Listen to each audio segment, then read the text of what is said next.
자, 이번 시간 붕당 정치의 전개입니다. 페이지는 174쪽이고요. 174쪽 뭐 아무것도 아닌 것 같죠? 그런데 엄청나게 중요합니다. 이 붕당 정치에서 적어도 2문제, 3문제, 혹은 많을 때는 막 4문제까지도 시험 문제 나오니까 이거 모르면 시험 합격하겠다라는 게 이제 거리가 좀 멀어지는 거예요. 그래서 여지껏 이제 붕당 정치가 선조 때 이제 동인과 서인으로 갈렸다. 이것은 우리가 배웠잖아요. 그렇죠? 이 동인과 서인으로 갈렸는데 이 동인과 서인으로 갈리고 나서 이 동인 서인들이 어떻게 전개를 해서 쭉쭉 이어져 나가는 이 정치가 형성이 되는지 한번 보자라는 거죠. 죄송해요. 화면에서 이제 벗어났었죠. 원래 제가 그런 거죠. 제 얼굴 봐서 뭐 할 거예요, 그죠? 자, 어떻게 진행이 되는지 한번 보자라는 거죠. 자, 174쪽에 양괄호 1번의 붕당 정치의 성격입니다. 자, 동그라미 1번의 원리. 복수의 붕당이 상호 견제와 협력을 통해서 정치를 운영하는 형태가 붕당 정치예요. 특징은 공론을 중시합니다. 그래서 그 여론, 그렇죠? 여론, 그래서 공적인 여론을 또 중시한다. 뭐 이런 얘기. 자, 그리고 한계는 뭐냐면 그 공론은 자신들만의 것이었다라는 거예요. 지배층의 의견, 그런 것들이 한계였다라는 거죠. 백성들의 의견은 좀 반영되지 않았다. 뭐 이런 한계가 있었다라는 건데, 자, 지금부터 할 거는 뭐냐면요. 이 판서로 미리 보기에 보시면 선조 때부터 제가 조선 후기까지 한번 쭉 갈 거예요. 이번 시간이 매우 중요합니다. 조선 전반적으로 전체 조선에서 전체 조선 강의 중에 제일 중요한 게 이번 시간이에요. 붕당 정치의 전개입니다. 자, 일단 선조 때 동인과 서인으로 갈렸다라는 것은 우리가 공부를 했었어요. 왜 갈렸죠? 이 이조 전랑직 때문에 갈렸습니다. 그렇죠? 자, 이조 전랑직 때문에 갈렸는데요. 이 동인에서요, 선조 때 남인과 북인으로 갈리게 됩니다. 이 남인과 북인으로 갈리게 되는데 이유는 어디에 있냐? 여러분들 그 정여립 모반 사건이라고 들어보셨습니까? 이 정여립 모반 사건이 있었는데 이 정여립이라는 사람은 원래 서인이었어요. 그러니까 서인 정치인이 그 동인으로 갈아탄 거죠. 동인으로 갈아타고 나서 서인을 신랄하게 비판해요. 왜냐하면 서인 쪽에 있었을 때 서인들이 무엇을 했는지 뭐 비밀이라든가 이런 것도 어느 정도 알고 있었겠죠. 그러니까 동인으로 갈아탄 다음에 서인을 막 뭐라고 하기 시작해요. 그러니까 이제 서인들이 열받기 시작하지요. 그러면서 이 정여립이라는 사람이 그 이도 막 비판을 하거든요. 그러니까 선조는 이를 되게 좋아했어요. 근데 막 욕하니까 선조가 싫어하기 시작하죠. 그러면서 정여립이 굉장히 똑똑합니다. 그러니까 이 정여립이 뭔가 얘기를 하면 저거 봐라 그러면서 정치적으로 막 고립 상황에 빠지게 되죠. 그래서 정여립이 나 이러려면 정치 안 해. 그러면서 은퇴하게 되고 그 자신의 고향으로 내려가요. 자신의 고향으로 내려가니까 그 동네에 소문이 쫙 나는 거죠. 선생님이 오신단다. 그럼 사람들이 몰리기 시작하는 거죠. 그러면서 조금씩 얘기를 나누다 보니까 세력이 형성이 되는 거예요. 그래서 제자들이 모이고 이 제자들과 함께 새로운 세상에 대해서 얘기를 하게 되는데 그때 얘기하는 것이 평등사상이에요. 그러니까 평등사상은 1894년에 가서 법적으로 평등한 세상이 되거든요.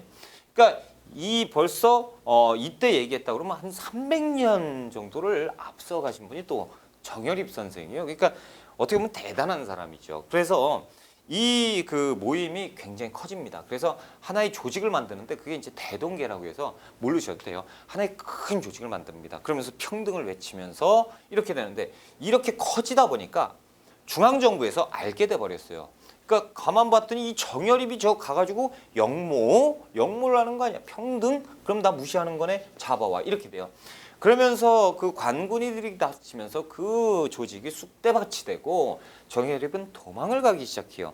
도망을 가면서 거기에서 자결을 선택하는데 그렇게 되고 나니까 자, 이 정여립이 역모를 했다? 안 했다? 그건 모릅니다. 그건 모르죠. 아무튼 죽었으니까 죽었으면 인정한 것이 아니냐라는 서인들의 입장이에요. 그러니까 이 서인들이 가만히 있어봐. 이거 역모했던 사람들이 그럼 동인 니들 알고 있었지? 이러면서 동인을 쏴붙이기 시작하는 거예요. 이때 우리가 알고 있는 정철 아시죠?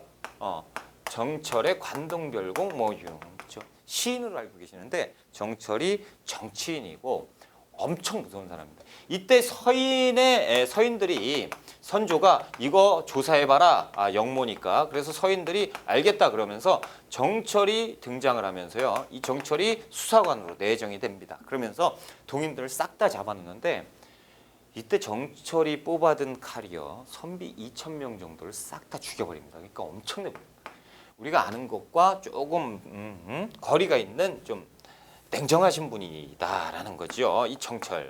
자, 그래서 정철이 여기에서 동인을 아주 그냥 박살을 내버립니다. 그러니까 동인 쪽에서도 서인을 공격하는데 동인 쪽에서 공격하면서 뭐 얘기를 합니다. 그러다 보니까 동인 쪽에서 자, 쟤들 치자 그러면서 동인 안에서는 분열이 생겨요. 야, 우리가 지금은 조용히 있어야 되는 거 아니냐. 좀 천천히 해야 된다. 무슨 소리 우리가 잘못한 것도 없는데 쟤들 잘못한 거 아니야? 그러니까 우리가 공격해야 되는 거 아니야? 막 그러면서 내부 분열이 생겨서 막 갈려요. 그러면서 이제 그 선조가 세자 책봉 문제를 거론하게 되는데 이때 세자에는 광해군에 옹립을 해야 된다. 이쪽 아니다. 신성군에 옹립을 해야 된다. 그 왕으로 세자로 책봉돼야 된다. 남인. 그러면서 이제 뭐 이렇게 막 갈리게 되는 거예요. 그러면서 이제 갈린 것이 정열의 모반 사건으로 인해서 갈린 것이 동인에서 남인과 북인으로 갈립니다. 지금 보면요. 누구? 서인이죠. 이 서인들이 지금 너무 세잖아요. 그래서 서인들에게 어떤 관계를 보이고 있어요? 북인은 급하죠. 왜? 그런데 남인은 조금 온건한 입장이고 북인 쪽은 좀 급진적인 입장입니다. 그래서 서인 확 이러고 그렇죠. 그런데 이제 임진왜란 터지고요. 그때 이제 임진왜란 쪽에서 그 의병장으로 많이 배출이 된 사람들이 북인이거든요. 임진왜란이 끝나고 광해군이 그 집권을 했습니다. 자, 광해군이 집권을 했을 때 광해군이 즉위를 냈었죠. 광해군이 즉위를 냈을 때 자, 남인, 북인, 서인 이렇게 세 개의 당파로 쪼개졌었고요. 당연히 광해군을 지원했던 북인들이 정권을 장악하게 되겠죠. 그래서 광해군은 북인과 함께 정치를 이끌어가게 되는 겁니다. 자, 이때 서인에 대해서 북인들은 어떻습니까? 엄청나게 급진적이잖아요. 그러니까 서인에 대해서는 강경한 입장이에요. 이 강경한 입장과 온건한 입장, 강경한 입장은 북인, 온건한 입장은 남인입니다. 그러다 보니까 광해군이 정권을 딱 잡았을 때 북인 정권은 서인을 찍어 누르기 시작하는 거죠. 거의 뭐 니네 나가 막 이런 식으로. 그러면서 이제 북인이 절대 다수가 중앙으로 정계에 진출하고. 그래도 한때 같은 집이었잖아요. 그러니까 남인 조금 하고 서인들은 더 조금 이렇게 하면서 이제 이끌어 가게 되는데 우리가 저번 시간에 이제 공부를 했죠. 서인들이 어떻게 합니까? 북인을 쳐버리죠. 북인을 쳐버려요. 광해군을 끌어내리고요. 누굴 세웁니까? 인조를 세우지요. 그래서 인조 반정으로 해서 누가 집권을 하게 됩니까? 서인들이 집권하게 되죠. 자, 그렇다면 봅시다. 서인 정권이 들어왔단 말이죠. 서인이 집권을 했을 때 북인이었던 이 전 집권 세력 어떻게 했을 것 같습니까? 뻔하죠. 싹 다 죽여버리죠. 죽이는 게 아니고 싹 다 제거해버리죠. 그러니까 이 북인은 이때부터 이 붕당 정치에서 사라져 버립니다. 그래서 북인은 아예 이때 그냥 대가 끊겨버린다 보시면 돼요. 그래서 이때 서인에 대해서는 온건한 입장이었잖아요. 그러니까 남인과 함께 공존하는 시스템, 이때가 서인과 남인의 공조 시스템이 인조 때입니다. 그래서 서인이 집권을 했지만 상대당 남인과 같이 가게 되는 거죠. 이런 대결 구도로 가는데 인조 때는 뭐가 터집니까? 호란이 터져요. 호란이. 자, 이런 정묘호란과 그 병자호란 두 차례의 호란이 터지고요. 결국에는 이제 병자호란에서 인조가 삼전도에서 항복하죠. 그래서 삼전도의 굴욕을 겪게 되고요. 자, 인조는 아들이 둘이 있었다고 제가 말씀을 드렸는데요. 첫 번째 세자가 있었어요. 이것이 이제 소현세자고, 그리고 이제 두 번째가 이제 복림대군인데, 이 복림대군과 소현세자, 세자와 아들이죠. 인조의 첫째 아들, 둘째 아들인데, 자, 그 인조가 삼전도에 굴욕을 당할 때요. 어떻게 당하냐면, 삼전도의 계단이 있죠. 거기에 이제 그 계단 꼭대기에 청태중이 탁 앉아 있어요. 그러면 거기에서 인조가 가서 큰 절을 하는데 일단 땅에 머리를 꽝 하고 찍습니다.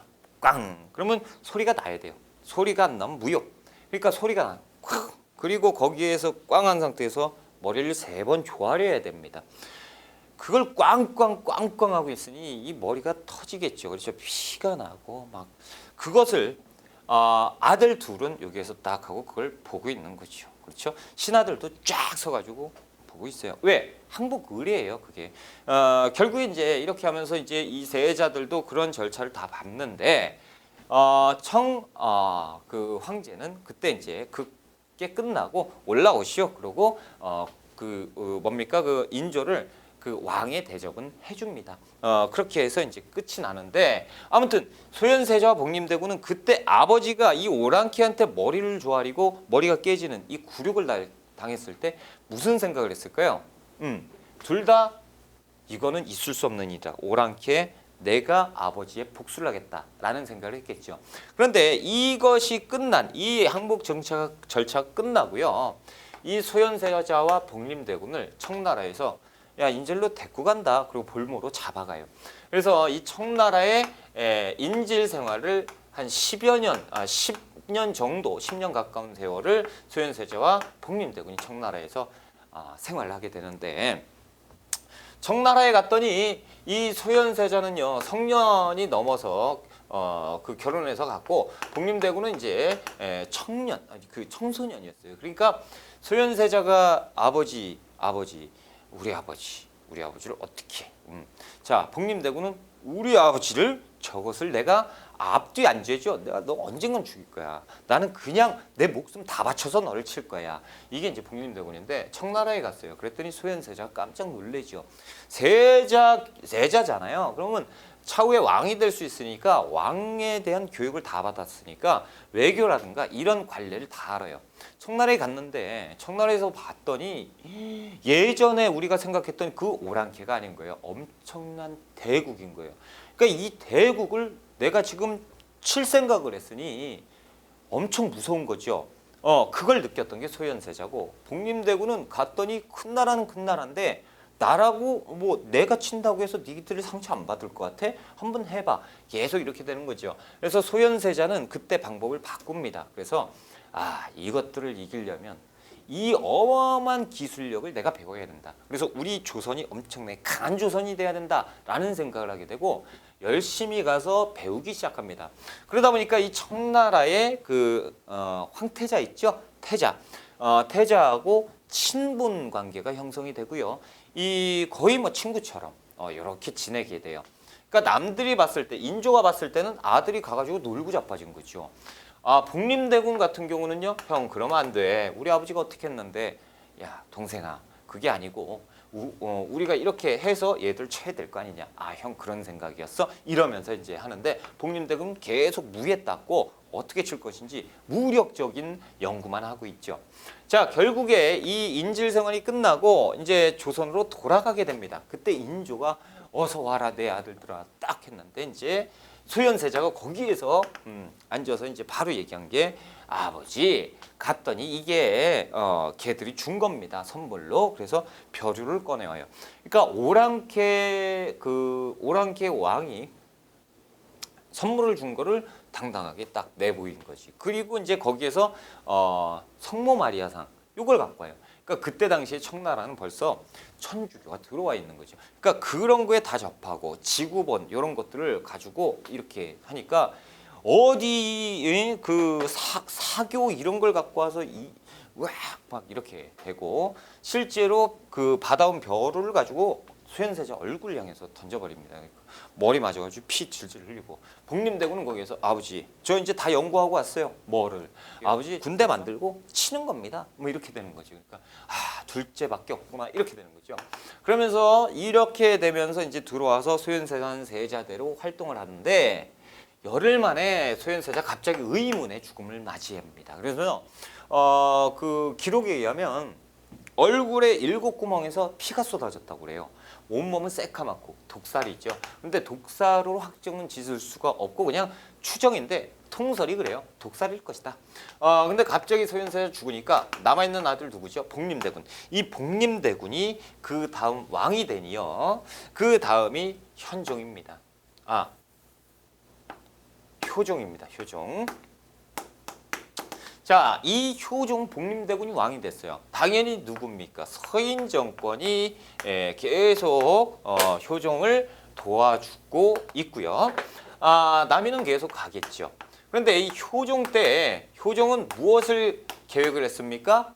청나라를 치려는 계획을 했죠. 이른바 그것이 북벌입니다. 북쪽을 정벌해야겠다라는 북벌 움직임이 있어요. 그래서 성곽사 지어 군대 만들고 이 군대 중에 하나가 이제 조총부대인데 이런 조총부대를 만들어 가지고 계속 연습을 시킵니다. 저놈들은 우리가 다 쏴죽이면 돼. 그러면서 막 했는데 자, 이 중국 북방에서 엄청난 일이 벌어져요. 또 자, 이 청나라가 막 이렇게 성장을 하고 있을 때 요 윗동네 러시아가 엄청나게 커져요. 그러면서 청나라를 막 견제하기 시작해. 그러니까 청나라가 조선을 향해서 얘들아, 얘들 저 오랑캐 좀 쳐줘라고 얘기하죠. 복림대군이 복림대군이지 왕이 효종이 얘기하죠. 우리 군대 없어요. 아시면서 그래요. 아이 혼날래? 니들이 이거 만든 거 다 알고 있어. 걸렸죠. 그러니까 어떻게 합니까? 어쩔 수 없죠. 알겠습니다. 그러면서 조총부대를 2차례 파견해요. 이 엄청난 러시아와 이 흑룡강성, 그러니까 이쪽 연해주 지역에서 전면전을 붙습니다.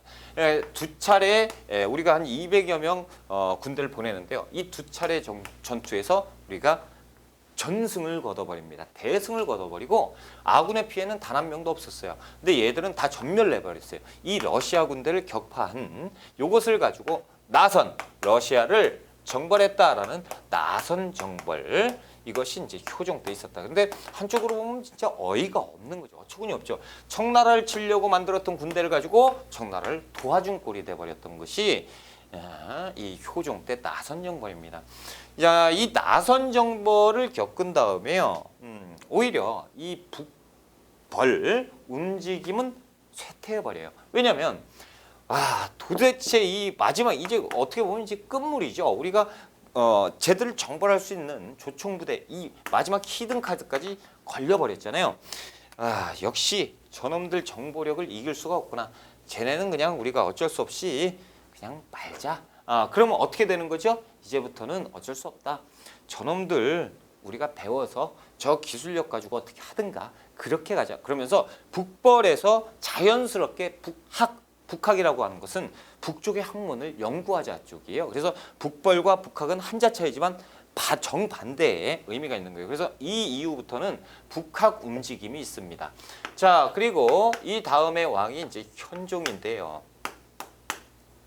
자, 이 현종 때 그 현종이 이제 왕이 됐죠. 왕이 되면서 이 효종과 현종, 그러니까 인조 때 호란 이후 상황, 이때부터요. 이 그 성리학이 엄청나게 발전하기 시작해요. 그러면서 이 유학자들이 한쪽으로 너무 공부를 너무 열심히 하면 좀 사람들이 좀 한쪽으로 치우친 공부를 하게 되지 않습니까? 그러다 보니까 족보라는 보학이 발달하고요. 예학이 발달합니다. 그래서 예학과 보학이 발달하는데 예학은 뭡니까? 예절. 보학은 뭐죠? 족보입니다. 족보가 발달하면서 족보는 누구만 등재가 되죠? 남자만 등재가 돼요. 그러니까 남자만 등재되니까 보학이 발달하니까 여성은 자연스럽게 도태되는 거예요. 여자가 무슨 밥이나 하고 빨래나 해. 자, 남성은 어떻게 됩니까? 자, 우리 집에서 아들이 하나 태어났는데요. 얘가 그 과거 시험에 급제하면요. 정 6품 관리가 되고 또 올라가면 정 3품, 정 1품까지 올라가고 막 이렇게 될 수가 있잖아요. 그러면 내가 분명히 평민인데 내 아들 하나 잘 둬서 양반이 돼버리는 거예요. 그죠? 내 아들 그리고 뭐 내 아들 손주 뭐 대를 이어서 양반이 돼버리잖아요. 그러니까 남자가 이제 아들 무조건 아들이 태어나야 되고 여성은 관직에 진출할 수가 없는 사회가 돼버리고 아들이 무조건 관직에 진출하고 아들의 신분에 따라서 집안이 바뀌어 버리는 거예요. 만약에 이 아들이 과거 시험을 봐서 육품 관리가 됐어요. 근데 저쪽에는 칠품 관리가 됐죠. 그럼 육품 관리에 육품 집안이 되고 칠품 집안이 되는 거예요. 그러니까 집안이 완전 신분이 딱 차이가 나죠. 그러니까 점차적으로 한 명이 그 집안에 과거 시험을 본다 그러면 그 과거 시험을 봐주기 위해서 몰아주기 들어가는 거예요. 무조건 너 한 놈만 잘 되라. 한 놈만 잘 되면 우리 집안은 몇 품 집안이 되고 이렇게 되니까 점차적으로 여성은 A, 남성은 이렇게 되면서 남성 중심의 사회로 가고 또 점차적으로 좀 보수화되고 폐쇄적으로 가는 것이 조선 후기 상황입니다. 이것이 또 예절 학문 이런 것들. 예절 학문은 또 뭐죠? 우리 아버지가 돌아가셨네. 우리 아버지 몇 년상을 치러야지 우리 집은 정 몇 품 집안이고 대를 이어서 이렇게 되니까 우리 집은 몇 년 해야 되고 내가 장남이니까 몇 년 그 상을 치러야 되는 게 맞아. 아니야. 너는 몇 년 상을 치러야 되는 게 맞아. 이러면서 싸우게 되는 거죠. 이게 이제 예절과 의례와 관련된 예학 그리고 족보와 관련된 보학. 그러면서 이제 점차 사회가 보수화되고 폐쇄적으로 변하게 되는 거예요. 근데 이게 어느 정도였냐면 이들도 이것을 연구하다 보니까 현종 때 되면 봐보세요. 북벌좌절됐죠. 점차적으로 폐쇄되고 할 일 없죠. 그러니까 얘들끼리 점차적으로 대결 구도로 갑니다. 그러면서 정권 다툼 있고 야 가만히 있어봐. 니들이 이조전랑 간다고? 말도 안 되는 소리. 이건 우리 거야. 특권이고. 아쭈 이것들이 덤벼? 야 저 3사 그거 장악해. 3사 장악해서 쟤들 쳐. 뒷조사해봐. 막 이러면서 이제 공격하고 이런 상황이 돼버리는 것이죠. 자, 이 현종 때는요. 효종이 승하했죠. 효종이 승하했습니다. 그래서 효종이 승하했는데 이때 당시에 이 현종이 이제 그 상을 치러야 되잖아요. 그렇죠? 그래서 효종의 상 때 자의대비가 살아 있습니다. 이 자의대비.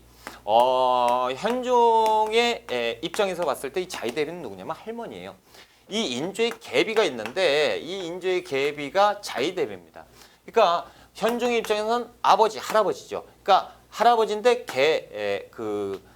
계비니까 어찌 됐건 이제 인조의 부인이잖아요. 그러면 할머니잖아요. 그런데요, 이때 인조는 진짜 10대에 그 부인을 얻게 돼요. 계비를. 이렇게 10대.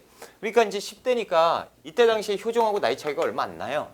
그러니까 어머니인데도 좀 소현세자고는 오히려 역전되고 막 이렇게 나이가 거꾸로 가고 그러니까 현종 때 할머니가 살아있죠. 당연히. 그렇죠? 그래서 효종이 돌아가셨는데 아버지가 돌아가셨을 때 이제 자의대비에 복색은 몇 년을 입어야 되냐라는 거 가지고 이제 싸우는 거예요. 남인, 서인이 이제 싸우는데요. 자, 보세요. 효종이 장남입니까? 차남입니까? 차남이잖아요. 그러니까 차남의 입장이니까 차남이 죽었으니까 1년만 입으면 된다라는 쪽. 아니다. 무슨 소리? 그래도 왕을 했으니까 장남의 예로 7회 3년을 입어야 된다. 이런 쪽이에요. 이게 이제 결국에는 서인들이 승리해서 자의대비 복제는 이제 그 상복은 1년만 입는 것으로 결정이 났습니다. 이것이 기해년에 일어난 예송 논쟁이다라고 해서 기해 예송이라고 부르고요. 자, 그리고 이제 현종 때 효종의 비 그러니까 어머니가 돌아가셨어요. 그런데 또 자의대비가 살아있단 말이지. 그러니까 이 자의대비가 살아있으니까 그러면 효종의 비는 어떤 그 상복을 몇 년 입어야 되냐 이렇게 이제 또 얘기가 나오니까 그러면 관례상 1년 입자 무슨 소리 9개월만 입으면 된다라는 쪽으로 이제 가게 되는데 이것이 이제 결국에는 1년설이 승리하게 되죠. 그래서 남인이 집권하게 됩니다. 자, 이것을 갑인년에 일어났다 그래서 갑인예송이라고 불러요. 자, 이렇게 예속 논쟁이 전개가 되는 겁니다. 자, 그래서 결국에는 이제 1년설이 이게 된 건데, 자, 이 다음 왕이 여러분들이 아시는 숙종이에요, 숙종. 여러분들 숙종은 잘 아시죠? 숙종. 숙종이라고 하면 몰라. 숙종? 왕이 다 비슷비슷하니까 숙조, 숙종, 선조, 뭐야, 효종 모르겠는데요. 장희빈은 아시죠?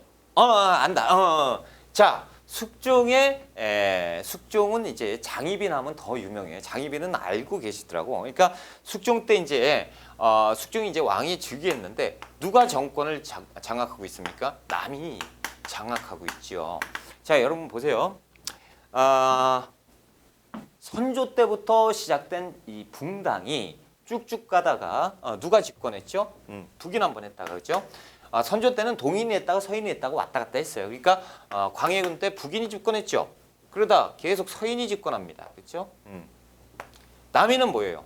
일부만 갔다가 일부만 하면서 점점 세력 키우다가 집권 처음 했어요. 그렇죠? 처음 한 집권 엄청 무섭습니다. 자, 이 서인들이 했던 거 있잖아요. 서인들은요, 뭐라고 할까, 노련해요. 정치가 노련해. 대를 이어서 정치를 했기 때문에 왕을 갖고 놀 정도로 노련한 스킬을 갖고 있지만 남인은요 그렇지 못하죠. 그냥 따지죠. 계속 급진적이잖아요. 못 가졌으니까 막 따지다가 한번 잡았어요. 이게 따지는 이 힘에 칠권이 들어갔으니 어떻게 되겠습니까? 대놓고 막 치겠죠. 이런 분위기가 형성이 되고 숙종이 왕이 됐을 때 집권 세력 누구예요? 남인이란 말이에요. 그러니까 이 남인에서 영의정이 나왔겠죠. 허적이라는 영의정이 있었는데 숙종이 이 허적이 또 그 집안 잔치가 있었습니다. 그러니까 신하들이 전하 영의정이 그 집안 잔치가 있으니까 군중에서 쓰고 있는 전하의 천막을 빌려주심이 어떠한 줄 아리오 막 그래. 그러니까 숙종이 좋은 생각이요, 그렇죠? 영의정이면 넘버 2잖아요. 그러니까 좀 잘 보이기도 해야 되고 그러니까 천막을 빌려주. 그 천막이라고 하면 여러분들이 뭐 천막이 뭐 대수야 그런데 우리 영화나 드라마에서 보면 뭐 군중 행사 같은 게 있죠. 그러면 그 왕 있는데 보면 천막이 탁 쳐졌는데 뭐가 그려 있어요? 용 그림이 쫙 그리. 그 천막을 얘기하는 거예요. 그러니까 만약에 그 허적의 집에 뭡니까 용의 그 천막 왕의 천막이 쳐져 있다라고 하면 왕과 같이 행사를 하나? 그렇죠? 왕이 없어. 그러면 저 양반은 왕이 지켜주는 양반이구나. 이런 분위기가 형성이 될 거 아닙니까? 그렇죠? 엄청난 거예요. 그런데 이 숙종이 그렇게 하시오라고 그 명령을 내렸는데요. 전하 없습니다. 뭐요? 왜 없어?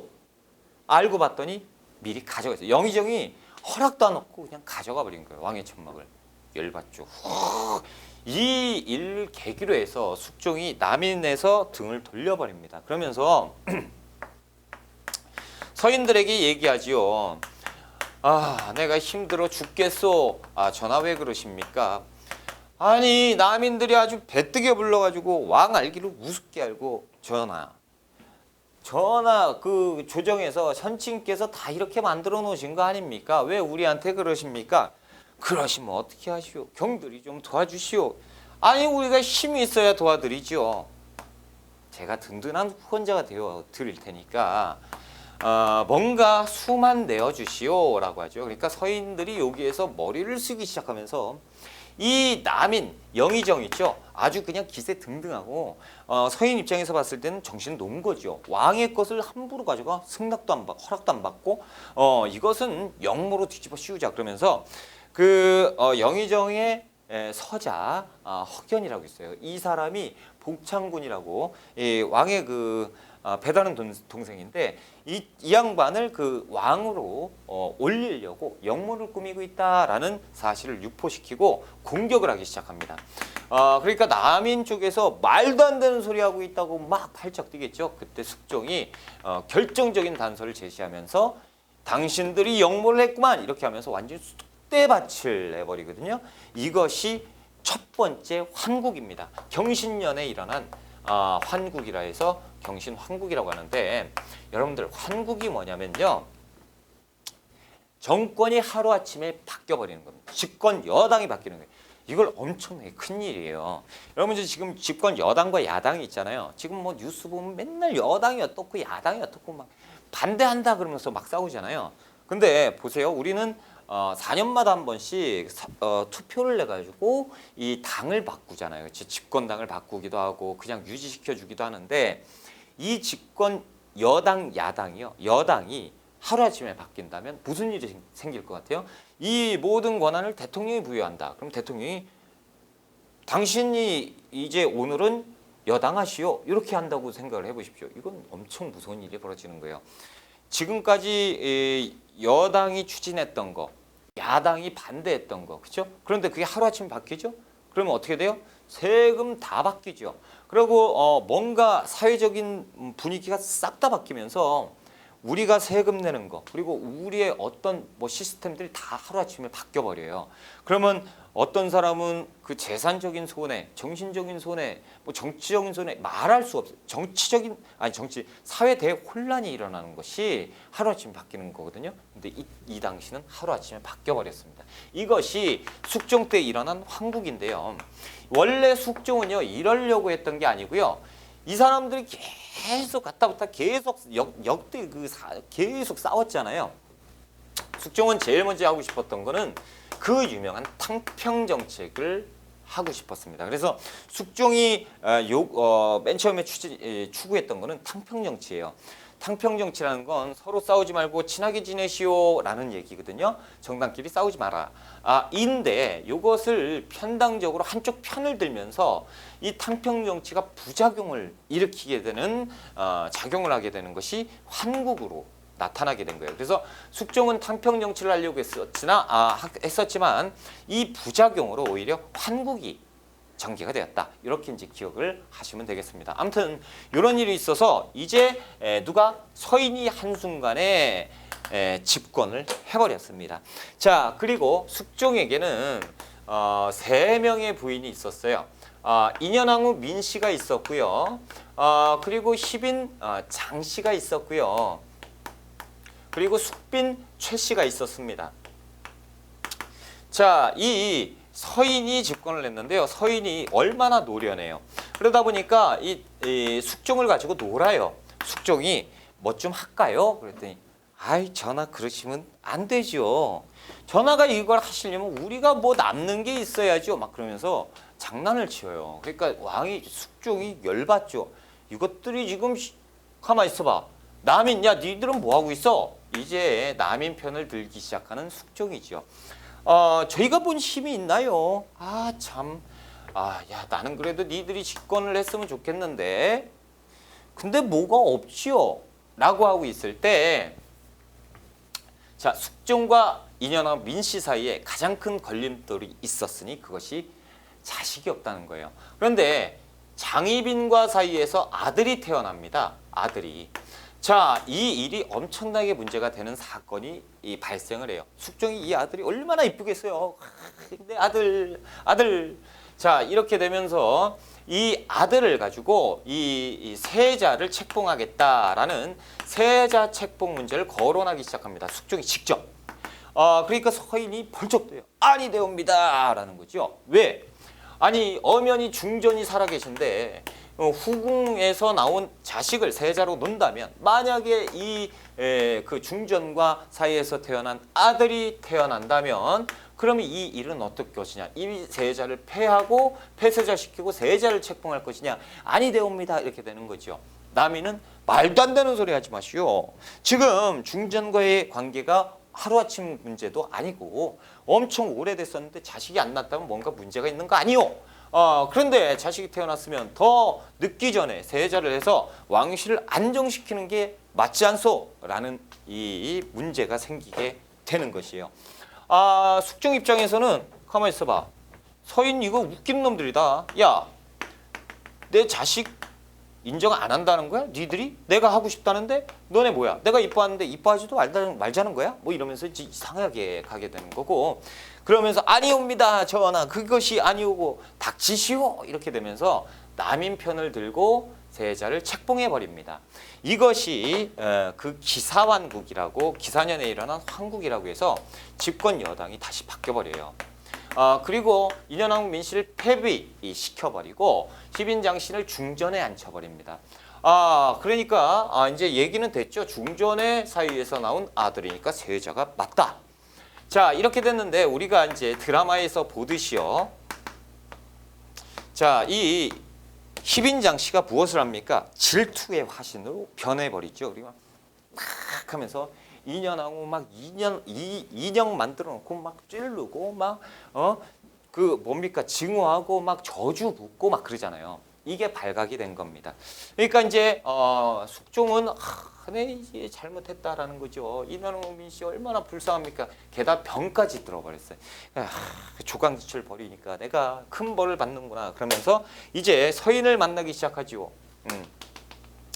당신들이 좀 도와주시면 아니 되겠소? 라고 하니까 서인들이 전하 기다렸습니다. 그리고 인현왕후 민씨도 그 조강지처 아닙니까? 계속 전화를 기다렸습니다. 감사합니다. 그러면서 얘들 쳤으면 좋겠어. 게다가 이제 희빈장씨의 오랩이라는 사람이요.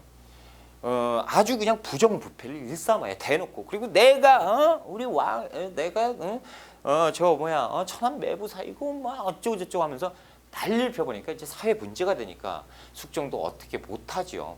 그래서 이때 서인이 이제 그 숙종을 도와주기 시작하죠. 그러면서 숙종이 내 잘못이 크오 그러면서 인현왕후 민씨를 복권을 시킵니다. 그래서 중전으로 복위시키고요. 희빈장씨를 사약을 매겨버리죠. 그렇죠? 질투의 화신 희빈장씨 사약 그러면서 사사시켜버리고 그러면서 서인이 집권을 하게 되니 이것이 기사왕국 갑술왕국입니다. 갑술년에 일어난 황국. 자, 이렇게 세 번의 황국이 이루어지게 되는 거예요. 그래서 숙종 때 경신왕국, 기사왕국, 갑술왕국으로 인해서 서인이 집권을 하는데요. 이때 서인들의 복수국은요 엄청납니다. 아주 맺힌 걸 다 풀어버려요. 그래서 이때 남인도 정계를 은퇴할 수밖에 없는 이런 상황으로 빠져버립니다. 아주 그냥 대놓고 그냥 칼날을 해가지고 남인들이 거덜나 버리는 거예요. 자, 이 숙종 다음에 그 다음엔 누구죠? 경종입니다. 경종 생소하시죠? 자, 여러분들 잘 보세요. 여기에서 자, 여러분들 인현왕후 민씨는 이제 됐고 희빈장씨와 장씨와 숙빈최씨가 있어요. 근데 둘 다 아들을 낳게 되거든요. 그래서 숙종과 희빈장씨의 사이에서 태어난 아들이 경종이 되고요. 숙빈최씨 사이에서 태어난 아들이 영조가 됩니다. 이 경종은요.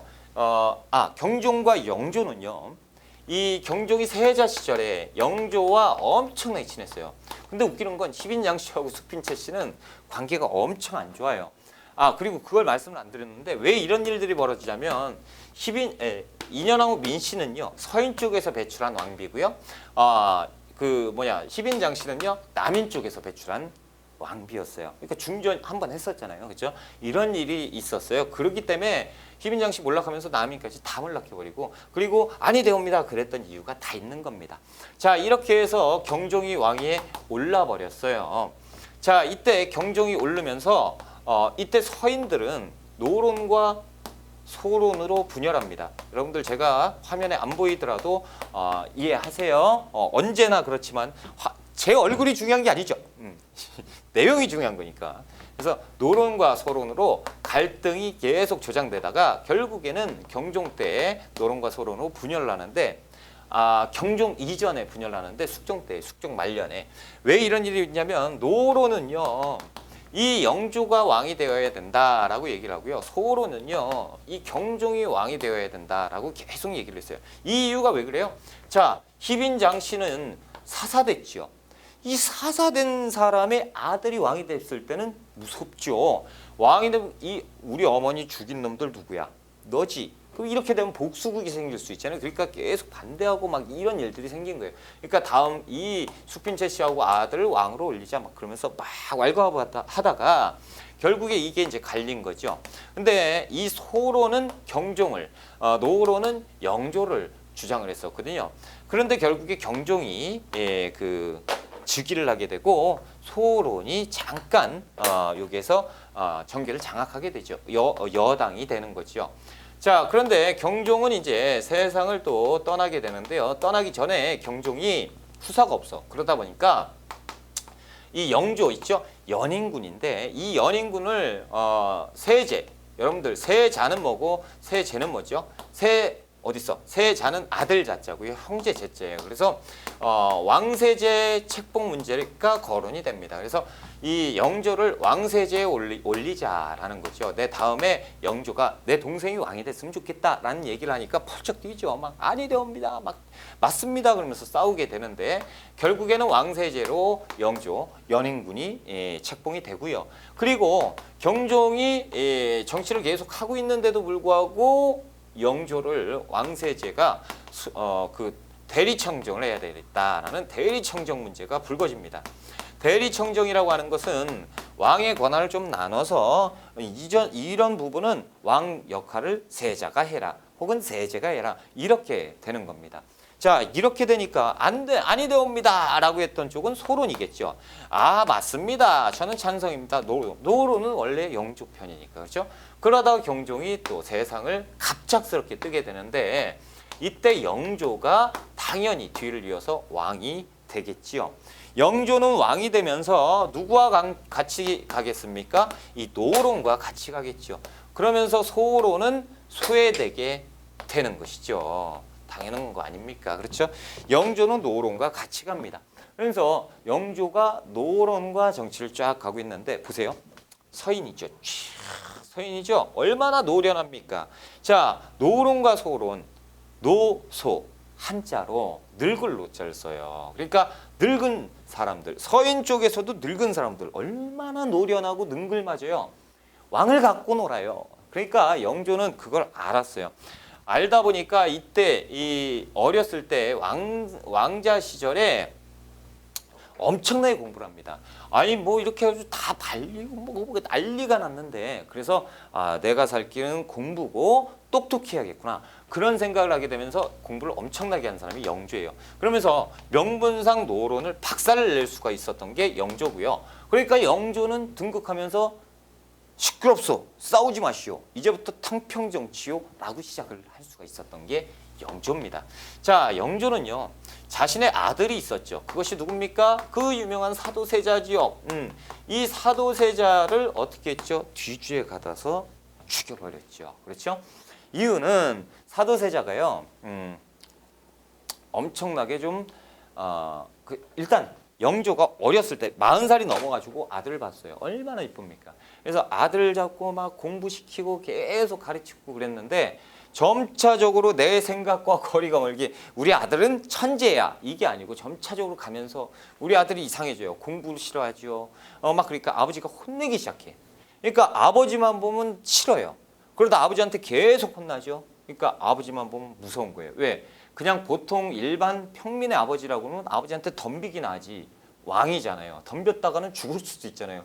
무서운 사람이 왕이에요. 그러니까 아버지가 왕이니까 얼마나 무섭겠어요. 계속 아버지만 보면 벌벌 떠는 그런 정신병을 앓게 되고 이 정신병이 부작용을 일으켜서 그 주변에 있는 자신 주변에 있는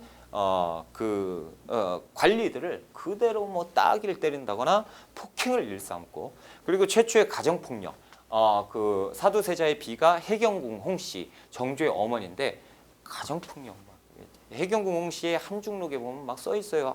막 슬프다고 내 그 지아비가 이렇게 돼서 안타깝다. 아무튼 사도세자가 이렇게 폭력성을 띠니까요. 이 노론들이 몰아치기 시작하고 결국에 영조가 어쩔 수 없이 갖고 와! 그래가지고 뒤주에다 가다가지고 사도세자를 죽여버리는 거죠. 그러니까 노론 입장에서 노론이 갈립니다. 그래서 시파와 벽파로 갈리게 되는데요. 시파는 뭐냐면 이 벽파와 식파 모두가 얘기하는 건 똑같습니다. 노로는 사도세자는 잘못했다. 하지만 사도세자가 잘못한 일이 죽을 만큼 잘못했느냐? 그런 것 같다라는 거죠. 당연한 소리 벽 보고 얘기하잖아요. 깝깝하잖아요. 그렇죠? 시파는 그런데 죽일 정도는 아닌 거 아니냐. 그러면서 사도세자 좀 불쌍하긴 하다라고 위안을 했던 것이 이제 위로를 했던 것이 시파. 벽파는 뭔 소리야? 죽을 놈이 죽은 건데라고 했고요. 이 모든 사실을 다 보면서 자라왔던 아이가 하나 있었으니 사도세자의 아들 누굽니까? 그 유명한 정조입니다. 이 정조가 왕이 되면서요. 등극하면서 왕이 즉위식에서 뭐라고 얘기하죠? 나는 사도세자의 아들이요라고 얘기를 하는 거예요. 얘들이 얼마나 무섭겠어요. 그렇죠? 그러면서 정조가 탕평 정치를 하는데 막 찍어 누르게 되는 것이죠. 자, 여기까지가 이제 붕당 정치입니다. 그래서 우리가 선조부터 정조까지 왔고요. 여기에서 외울 게 참 많죠. 그래서 제가 이제 알려드릴게요. 자, 이 기예송과 갑인예송 뭐가 앞인지 모르죠. 그리고 경신왕국인지 기사 갑술왕국인지 모르죠. 앞자를 한번 따볼까요? 자, 기, 갑, 경, 기, 갑 모르겠죠. 여러분 이거 한번 잘라보세요. 기갑 부대는 경기도가 갑. 이게 말도 안 되는데 그렇게 외우고. 숙종 이게 남인이 서인이 집권했는데 어떻게 이해를 할 거냐. 보세요. 숙종이 남인 영수 허적이라고 제가 말씀드렸죠. 남인 영수. 그러니까 남인이 집권했을 거고 그 다음에 서인이잖아. 그러면 기갑 그럼 뭐였지? 경신왕국 됐지요. 이렇게 외우면 됩니다. 자, 이렇게 해서 이제 정리를 잘 하시고요. 174쪽에 그 밑에는 한번 읽어보세요. 제가 설명 다 드린 거니까. 이렇게 해서 우리가 조선 전기의 정치를 마무리를 짓고요. 우리가 조금 쉬었다가 경제편으로 들어갑니다. 이거 엄청 중요해요. 쉬었다 갑시다.